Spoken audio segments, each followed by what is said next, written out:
Hello everyone.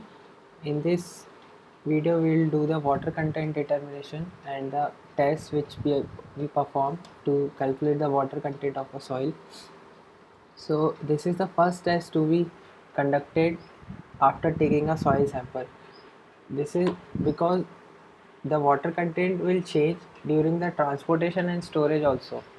So this is the first test we need to conduct before doing any other test, and it is very important for almost all the applications. If we want to know the we want to classify the soils or to know the dry unit weight, we should know first the water content. And for the consistency limits also that we'll see later in this unit, for that also we need to know the water content, and it can be measured accurately because it is just based upon the mass, and mass can be measured more accurately than the volume. The water content we know is given as weight of water to the weight of solid, so we just need to know these weights, so it can be measured with high accuracy. There are some methods which we are going to cover. First is oven drying method, then torsion balance method, pycnometer method, sand bath method, and calcium carbide method. So let's see them one by one. First is oven drying method. This is the easiest method for calculating the moisture content with high accuracy, and it is performed in laboratory, but there are some pre-defined conditions for this method, like the sample should be heated for up to the temperature of 105 to 110 degrees Celsius and for 24 hours. So this condition is there because if we go beyond the temperature of 110, so what will happen if some water is there in the structure of the soil, so the crystalline water which is there in the structure that may lose if we heat up the sample beyond this temperature. So we need to limit our temperature up to this value, and if it is a sample of organic soil, then the temperature should be between 60 to 80 degrees Celsius, because if we go beyond this temperature in this case, then the whatever the organic matter is there, it starts to oxidize. So we need to take care of these things, and we can simply do this test. The readings which we take in this test are, if we take the sample in a container, so we take the weight of the container. Let's say that reading is W1, and then we take the weight of the container plus weight of the moist sample. That reading we are calling W2, and then after oven drying we will calculate another weight W3, that will be weight of the container plus dry sample. So we need know that water content is given as weight of water to the weight of solids. So weight of water we can calculate from W2 and W3. So it can be given as W2 minus W3, and weight of solids we can find out by, if from this reading W3 we can deduct the weight of the container, and so we'll get the weight of dry soil, that is the weight of solids. So it is W3 minus W1. So water content is given as W2 minus W3 divided by W3 minus W1. This is the formula for this method.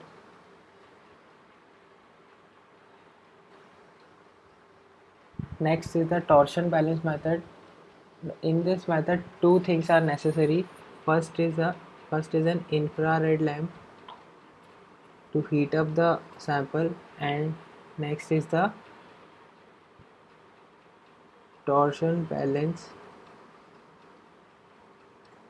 moisture meter. So how does this method work? Let's say there is a wire, so we is like this. And so what we do, we give it some torsion by rotating it from one end, and it will be measured along some scale, like on the periphery, let's say there is some scale. So we will give it torsion, and after applying torsion we put the soil sample on this tray here. And so it will this the weight of this sample will counteract that torsion, so it will not move back. But after this, what we'll do, we'll put some infrared light on this sample. So because of that, the sample will heat, and it will start losing its moisture. And because of losing that moisture, this plate will start rotating in the other direction, and we can measure that rotation from the given scale. And the scale is calibrated such that so we can directly measure the water content from this. And this is it for this method. Next is pycnometer method. This is a very quick method if we compare it with the oven drying method. So we use it when we know the specific gravity of soil, and if we need to calculate it quickly, we use this method. So pycnometer is nothing but a bottle. It is somewhat like conical from the top, and so we take some readings from this bottle. What are those readings? First we'll take W1 as the empty pycnometer bottle reading. So W1 is the empty bottle weight. Then W2, we will put some moist soil sample in this pycnometer bottle, and we'll weigh it again. So it is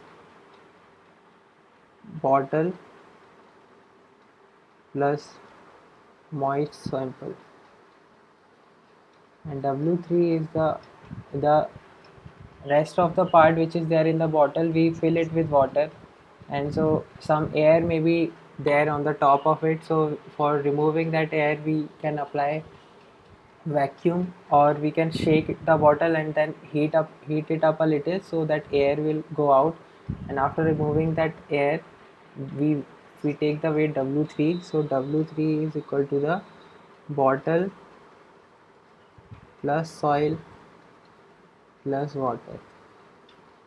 And the last reading is the bottle plus, we completely fill it with water, that is bottle plus water. And so we know that water content is equal to weight of water to the weight of solids. So weight of water we can calculate.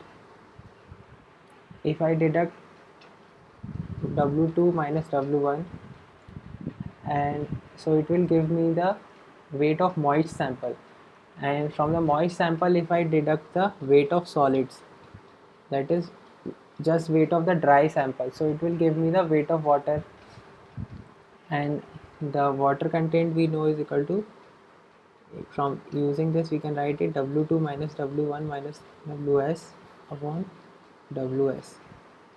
So W is equal to W2 minus W1 upon Ws minus 1.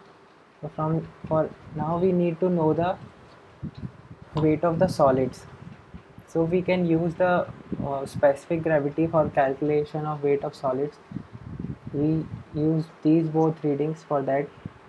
So from here, if I can write W4 is equal to W3 minus Ws. So what we are doing here is, if in this reading in W3, if I remove the soil part, so it will, this much part of water will remain.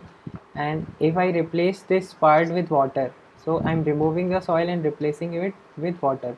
So whatever the volume we are getting for the soil, that volume should be filled with water. So we can use the specific gravity here. Specific gravity formula, we know that it is given as Ws upon Vs gamma W. And from here, volume of solids is equal to Ws upon Gs gamma W. And and this much volume we want to fill it with water. So if I multiply the volume into unit weight of water, it will give me the weight of water in this given volume, in the given volume of solids. So I can write it as, this is the volume part, Gs gamma W multiplied by unit weight of water. So this equation is W4 we are writing as W3, which is this total weight minus weight of soil solids, so that is Ws, and plus the whatever volume was covered by soil solids, we are replacing it with water. So this is how it is done, and from here we can calculate the Ws. So it can be written as W3 minus W4 is equal to Ws minus Ws upon Gs. So W3 minus W4 is equal to Ws Gs minus 1 upon Gs, and the value of Ws we calculate from here and we put it in this equation. So Ws from here is, Ws is equal to W3 minus W4 into Gs upon Gs minus 1, and if I put it in this water content equation, we get W2 minus W1 divided by W3 minus W4 into Gs minus 1 upon Gs minus 1. So you don't need to remember this big formula, you just need to remember the bottle readings we are taking,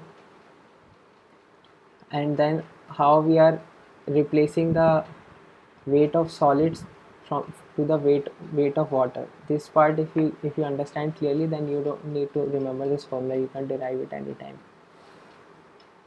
So this is how we calculate the water content using pictometer method. Next is sand bath method. This is a field method, and if we want to calculate the moisture content directly in the field, then we use this method. So in this method, what we do, sand bath is just a container, and which is filled with at least 3 centimeter of soil. So in this container, what we do, we take the sample in a tray. Let's say we are putting it here, this is our soil sample, and then we heat this soil sample and along with the sand bath. So we are heating the sand bath and indirectly it is heating up the sample. So to avoid the overheating, what we do, we put some paper on the soil sample, and if that paper is turning to brown color, we put the white paper, and if it is turning to brown color, it means that the sample is overheated. So we should avoid that, and this heating is continued for 20 to 60 minutes. And from here we can calculate the water content as W. If I take the final reading, that will give me the dry soil,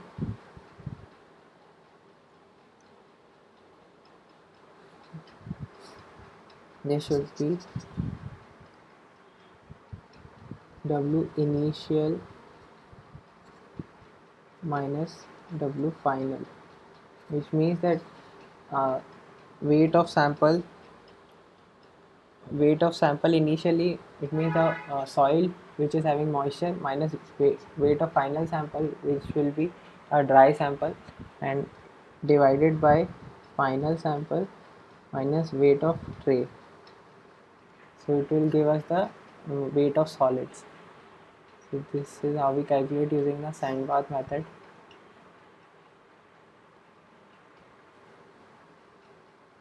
Next is the calcium carbide method. So it uses the fact that when the water reacts with calcium carbide, it produces acetylene gas. And so what we can do, we can measure the pressure of this gas. The equipment which is used in this case, it is such that if we put that soil sample in that equipment and we react it with calcium carbide, then it will release the acetylene gas, and so that acetylene gas will apply some pressure on that container. So we measure that pressure, and it is calibrated in such a way that that pressure reading indirectly gives us the moisture content.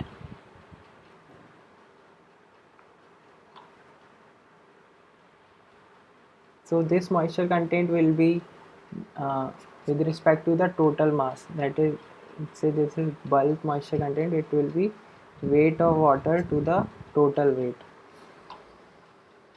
And if we want to calculate the actual moisture content, so we can get it from this weight of water plus weight of solids. And if we solve this equation, it is Wt into W plus Wt into Ws is equal to Ww, and from here W upon Ws is equal to Wt upon 1 minus Wt. So from here we can get the actual moisture content. So in this, just the equipment is calibrated in such a way that whatever pressure that gas is producing, so when this reaction is taking place, the acetylene gas will release. So we are measuring the pressure applied by this gas, and we are calibrating in it in such a way that it will give us the moisture content of the sample. So that's it for the moisture content. Next we will see the unit weight and specific gravity.